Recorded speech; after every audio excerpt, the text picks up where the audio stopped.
Hello, this is John Jaw Watson, and I'm coming day 23, reading the One Year Bible together, and we are looking at Matthew, chapter 15, 1 through 28. I find this particular passage fascinating because there is a real tension between um, the character and nature of God and um, the way in which the Pharisees and the outsider, the Gentile, the way they're treated. And at first, this dynamic, it almost seems like Jesus is kind of gruff. But there's something I think that is worth thinking about.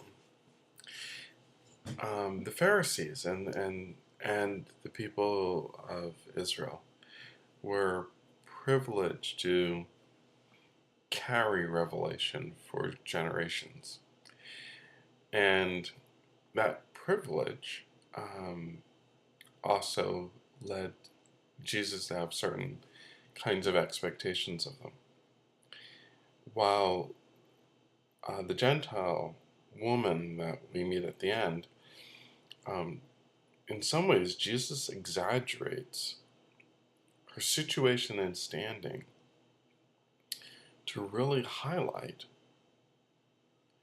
that God was really interested in her and willing to bless her intergenerationally. You see, the healing is not just given to at the end of this passage to her. The healing is given to her daughter. It's a sign of generativity. It's a sign of God blessing her generations of children.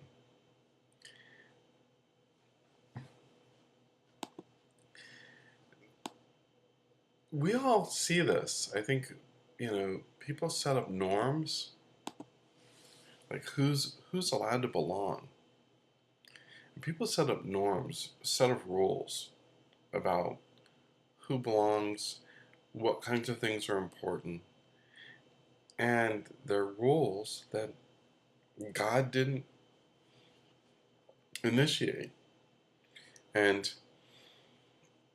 I've seen these kind of realities in everything from churches to sororities to um, I've seen it in fraternities, and I've seen this kind of thing in any group of human beings where there's any hint of classism.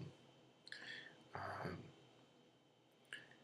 People set up traditions where somehow uh, the needs of the poor get excluded for their convenience. And in this particular situation, um, Jesus points out, the needs of your dependent parents.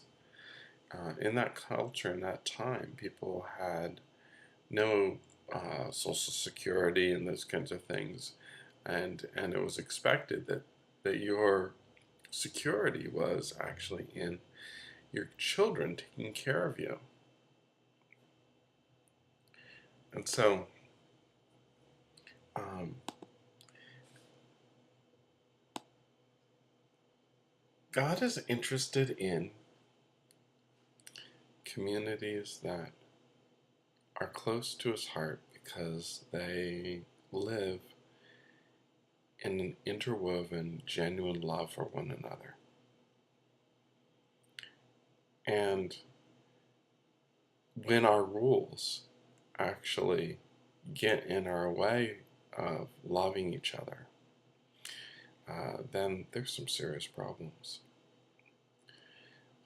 My friend Willie told me about a group here in Los Angeles that have been feeding the poor. And it gets complicated. But the police are interfering with their work of feeding the poor. And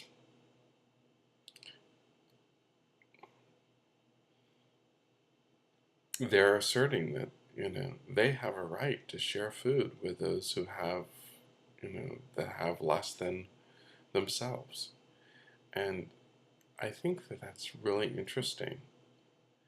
Um, I understand that, the position of people's where if they're using paper products and other things and there's a mess afterwards or things should be cleaned up and that kind of thing. But I find it interesting that instead of trying to empower and enable the poorest of the poor to actually get food, they're wanting to try to eliminate it in certain places because they don't want to. It's almost illegal to be poor. It's like, you're not allowed to stay here. If you're poor, you've got to go someplace else. And everything is set up that way. You're homeless. Well, we're going to design this bench now so that you can't sleep on it because we don't want the poor sleeping here when they don't have a home. There's these deep structure realities that actually, instead of extending grace, I think we find really offend God. We're not caring for one another. That ends up being offensive to God.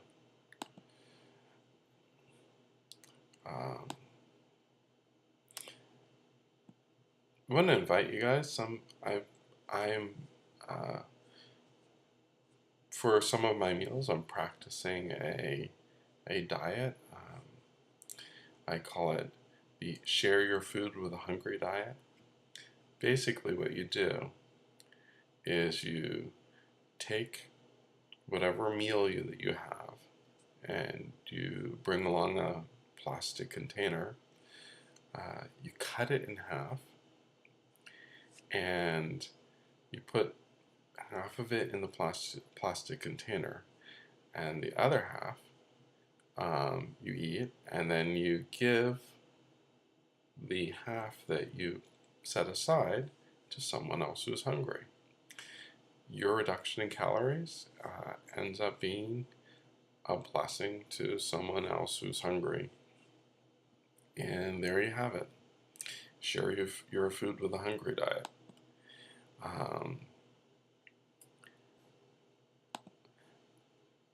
If you need to reduce your calories, if that's an important task for you, that's something to consider. Now, Jesus really leans on this lady in the sense that he wants everybody to know she's outside of the expectations of anyone who God is supposed to be responding to. She's not part of the community of faith. She's not, in our context, she's not in the church. She's, she's a heathen. But she's coming to God out of a genuine understanding that God cares.